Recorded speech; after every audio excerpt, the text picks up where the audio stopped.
تراویح کی نماز جس طرح مردوں کے لیے پڑھنا سنت موقدہ ہے، اسی طرح تراویح کی نماز عورتوں کے لیے بھی پڑھنا سنت موقدہ ہے، ضروری ہے۔ باقی عورتوں کا مسجد کے اندر جا کر مردوں کے ساتھ مل کر جماعت سے تراویح کی نماز ادا کرنا حنفیہ کے نزدیک مکروہ ہے۔ ہاں، اگر وہ جماعت سے نماز پڑھنا ہی چاہتی ہیں تو گھر کے اندر اگر کوئی حافظ موجود ہو، محرم ہو، وہ ان کو تراویح کی نماز پڑھا سکتا ہے۔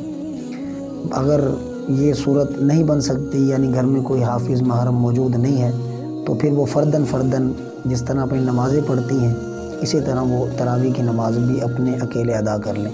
باقی عورت کا امامت کرنا، وہ نمازوں کی امامت ہو یا تراویح کی امامت ہو، یہ جائز نہیں ہے۔ ہاں، فقہاء نے یہ گنجائش تھوڑی سی لکھی ہے کہ عورت جو قرآن پاک پڑھنا چاہتی ہے تراویح کے اندر، وہ پہلی صف کے اندر باقیوں سے تھوڑا سا آگے نکل کر کھڑی ہو جائے۔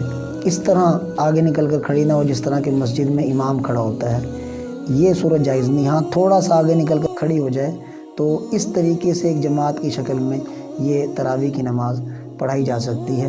باقی مستقل ایک آگے کھڑے ہو کر نماز پڑھانا یہ عورت کے لیے جائز نہیں۔